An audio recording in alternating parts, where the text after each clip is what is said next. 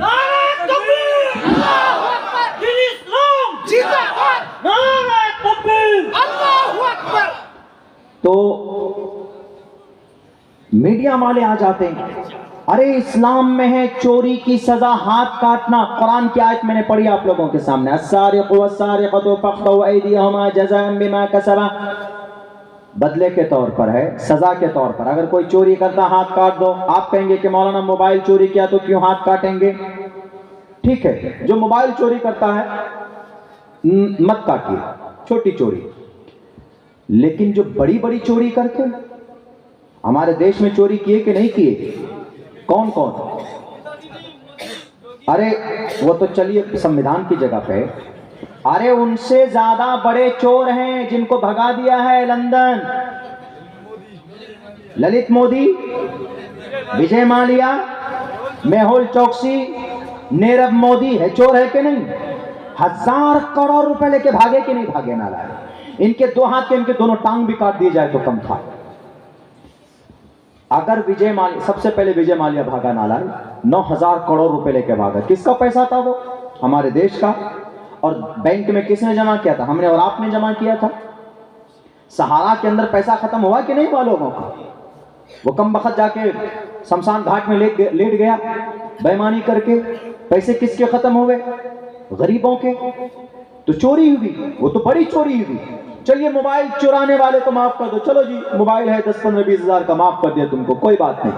2-3 تھپڑ مار دیے, کچھ کر دیے تو سزا مل گئی, چلو. لیکن جو بڑی بڑی 9000 کروڑ, 9 کروڑ نہیں, 900 کروڑ نہیں, 9000 کروڑ, 8000 کروڑ, 16000 کروڑ, 18000 کروڑ, اتنے روپے لے کر بھاگ جاتے. پہلا بھاگا وجے مالیا. وہ وجے مالیا کو بھاگنے نہ دیتے بلکہ بھگایا گیا اس کو.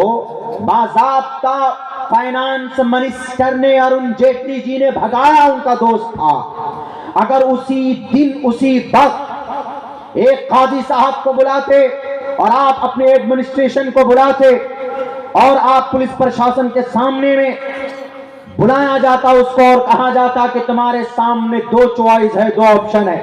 ایک آپشن تو یہ کہ تم 9000 کروڑ روپے اس دیش کا, یہاں کے غریبوں کا جمع کرو, 9 مہینے کی مہلت یا 10 دن کی یا جو بھی مہلت اور ٹائم ملتا, اگر وہ جمع کرتا تو ٹھیک تھا, نہیں تو اس کو لاسٹ ڈیٹ فائنل کر دیا جاتا کہ تم نے چوری کیے, تم نے ہاتھوں سے, تمہارے ہاتھ کاٹ دیے جائیں گے. اگر وہ پیسہ جمع نہیں کرتا, اگر اللہ کے بتائے ہوئے یہ طریقہ کسی انسان کا نہیں ہے, یہ طریقہ اللہ کا ہے, اور اللہ زیادہ جانتا ہے کہ انسانوں کی اصلاح کیسے کی جا سکتی. اللہ زیادہ جانتا ہے کہ انسانوں کے بیچ سے برائیوں کا خاتمہ کیسے ہو سکتا. یہ لوگ نہیں بتا پائیں گے برائیوں کا خاتمہ کیسے ہوگا. یہ تو ڈاکوؤں کو پالتے, یہ تو چوروں کے دوست ہیں, خود چور ہیں اور چوروں کے دوست ہیں. وہ ہے ایماندار, اپنے بندے پر ذرہ برابر بھی تکلیف نہیں دیتا ہے اپنے بندے کو. وہ رب ہے, وما ربک بظلام للعبید, اپنا رب اپنے بندے پر ذرہ برابر کسی بندے پر وہ ظلم نہیں کرتا. وہ رب اصلاح کا طریقہ جانتا. اگر اسی دن وجے مالیا کو اگر پکڑا جاتا, اس کے ہاتھ کاٹے جاتے, تو پھر میہول چوکسی 1000 روپے لے کر, کروڑوں روپے لے کر نہیں بھاگتا. اس کے بعد للت مودی لے کر نہیں بھاگتا. ان کو بنا دیا گیا تھا. آپ نے IPL کرکٹ کا سیکریٹری کے کیا ہوتا ہے, آپ نے چیئرمین بنا دیا, کروڑوں روپے لے کر کھا کر لندن میں بیٹھا ہوگا. یہ سارے بڑے چور, اسلامی قانون نافذ کرو, سب کو بلا کر لاؤ, ایک طرف سے سب کے ہاتھ کاٹ دیے جائیں. مجھے قوی امید ہے کہ جب تک دنیا رہے گی اس وقت تک ہمارے دیش میں کوئی لٹیرا کروڑ روپے تو دور کی بات ہے, 1 روپے لے کر بھاگنے کی جرات نہیں کرے گا. کیوں؟ وہ کہے گا کہ بھیا ہاتھ نہیں کٹوانا, لنگڑا لوڑا نہیں بننا ہے ہم کو. یہ اصلاح ایسی ہوگی کہ کسی جیل میں ڈالنے کی ضرورت نہیں ہے. اللہ کے فارمولے کو اپنایا جائے دیکھیں آٹومیٹیکلی دنیا کے اندر میں اصلاح ہوتی ہے کہ نہیں ہوتی ہے؟ صرف 1 سال کے لیے، 1 سال کے لیے آپ نافذ کیجئے، انشاءاللہ برائیوں کا خاتمہ ہوگا، ان چوروں کو بھی سبق ملے گا اور آئندہ کوئی چور نہ بنے، یہ پیغام بھی اس حکم سے لوگوں تک پہنچے گا۔ یہ ہے ہمارا قرآن، یہ ہے ہماری شریعت۔ خواہ مخواہ اسی کے پیچھے پڑ گئے کہ مولانا